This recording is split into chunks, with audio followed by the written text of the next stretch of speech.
വാതിലുകളുണ്ട്. സ്വർഗരാജ്യത്തിലേക്ക് പ്രവേശിക്കുന്ന 2 വാതിലുകളെ പറ്റി കർത്താവ് പറയുകയാണ്. ഒന്ന് ഇടുക്കമുള്ള വാതിൽ, രണ്ടാമത് അടഞ്ഞ വാതിൽ. ഇടുക്കമുള്ള വാതിൽ എന്തിനെയാണ് സൂചിപ്പിക്കുന്നത്? നമുക്കറിയാം, ജീവിതത്തിന്റെ നിയന്ത്രണങ്ങൾ ഇസ്രായേൽ ജനങ്ങൾക്ക് ഒരു പുതിയ കാര്യം ആയിരുന്നില്ല. തെരഞ്ഞെടുക്കപ്പെട്ട ജനത്തിന് ധാരാളം വ്യവസ്ഥകളും നിയമങ്ങളും അവിടെ ഉണ്ടായിരുന്നു. അതെല്ലാം അക്ഷരം പ്രതി പാലിക്കുന്നവരായിരുന്നു യഹൂദ ജനം എന്ന് നമുക്കറിയാം.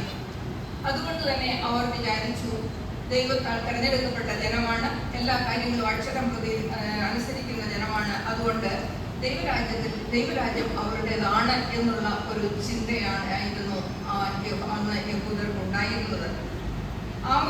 ഈ ഒരു അമിത വിശ്വാസത്തെയാണ് കർത്താവ് തന്റെ പ്രബോധനത്തിലൂടെ തകിടം മറിക്കുന്നതായിട്ട് നമുക്ക് കാണുന്നത്. എന്താണ് ഇടുങ്ങിയ വാതിൽ? Narrow door. രക്ഷ എന്നത് ദൈവത്തിന്റെ ദാനമാണ്.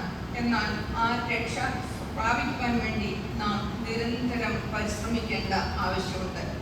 എങ്കിൽ മാത്രമേ ആ രക്ഷ പ്രാപിക്കുവാൻ സാധിക്കുകയുള്ളൂ. നമുക്കറിയാം, ഏതൊരു കാര്യപ്രാപ്തിയിലെത്തുവാൻ, അല്ലെങ്കിൽ നമ്മൾ നിശ്ചയിച്ചിരിക്കുന്ന ആ ലക്ഷ്യപ്രാപ്തിയിലെത്തുവാൻ നമ്മൾക്ക് വളരെ അച്ചടക്കത്തോടും വളരെ ഏകാഗ്രതയോടും കൂടി പരിശ്രമിക്കേണ്ടിയിരിക്കുന്നു. ഒരു കായികാഭ്യാസിയാണെങ്കിലും എല്ലാ കാര്യങ്ങളിലും നല്ലതുപോലെ പരിശ്രമിച്ചെങ്കിൽ മാത്രമേ വിജയത്തിലെത്താൻ സാധിക്കുകയുള്ളൂ. ഇപ്പോൾ ലോകകപ്പ് നടക്കുകയാണല്ലോ. ലോകകപ്പ് നടക്കുമ്പോൾ നമുക്കറിയാം എങ്ങനെയാണ് അവരെല്ലാവരും അവിടെ എത്തിച്ചേർന്നത്.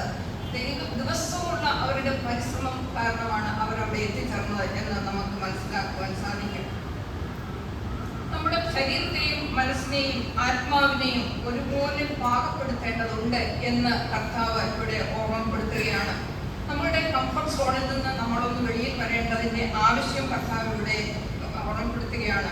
നമുക്കറിയാം, ഏത് വഴിയെ സഞ്ചരിച്ചാലും ദൈവരാജ്യത്തിൽ എത്താം എന്ന ഒരു ചിന്ത ഒരുപക്ഷെ നമ്മളിൽ ഉണ്ടായിരിക്കാം.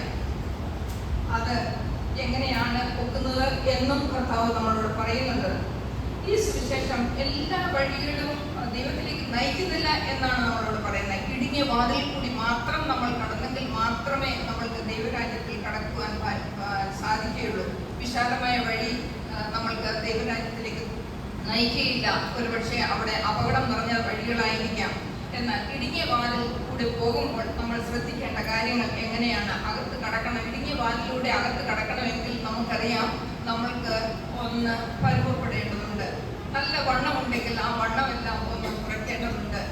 എന്താണ് നമ്മളുടെ ഈ വണ്ണം, നമ്മുടെ ഈ മേധസ്സിന് കാരണം?